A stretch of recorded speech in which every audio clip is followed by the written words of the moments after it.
Tell me a little bit about working with Juergen. So Joe asked us to do this for his magazine, and Joe just wanted me to wear my own clothes. And so we just went out for a walk, and it was rainy, and I just was inspired by Juergen. I had read once that he said that he wants to smell the picture. Right. And that was something that I remembered, and during this time I remember wanting to lay down on the ground and sort of really get into it, just feel it, be in the wet leaves, because I was inspired. I was working with him and I knew that he was going to pick up, like it just felt right. Yeah. Mm-hmm. Well, I mean, how you saying that, you can almost smell the kind of, the sort of damp earth and the leaves. It's very true. Does he speak much when you're photographing? No, not a lot really. Maybe a little bit. That's good. Good. But not over the top at all. I mean, he's had a kind of fairly amazing career, a bit like yourself, that he's kept more or less his own values and taken them all the way through. You still think it's very coherent to what he was when I first came across him, when I first met him. I think he went, like we all do, through a period of kind of finding out who we are and within the business and within the framework of fashion photography. But otherwise he's been pretty kind of, he latched into some part of himself and saw it as a way through. I think he has a slightly unconventional way of working. Would you say that's true? Yeah, he would have two cameras, and like do this and do this all over the place. Yeah. So there's some photographers I think I would love them to photograph me. I'm not sure I would love Juergen to photograph me. He can be very, his photography can be brutally honest, which is fine if you look like yourself. But for me it's a bit, I'm trying to make the best of a bad job here. No, so, I would love it. I think it would be great. Well, he's never asked, and I've never really seriously had to consider it.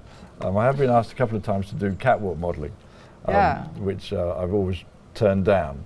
On the basis that it's not really where I'm going to be happy. Last time was at Balenciaga. Wow. Have you modelled for Balenciaga? I did. I have not their runway shows, no. Right, okay. Well, I was asked to model in a Balenciaga show, and I was very tempted. I thought, I should just get over it yourself and do it. And last night I went, no, actually, you know what? I can't do it, I don't want to do it. So I said no.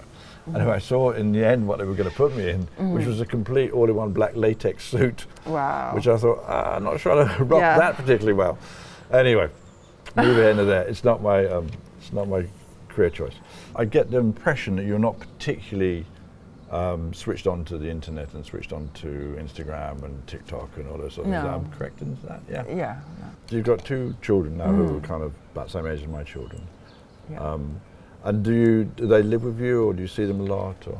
We're very close, Nice. but we don't live together. Are they doing what you're doing? Are they going to acting or modelling? Or? My daughter is styling right now, yeah. So she started doing that, and she's doing a lot of assisting work right now, but she's starting to do her own work. So how much time at the moment do you spend at your place with the blueberries?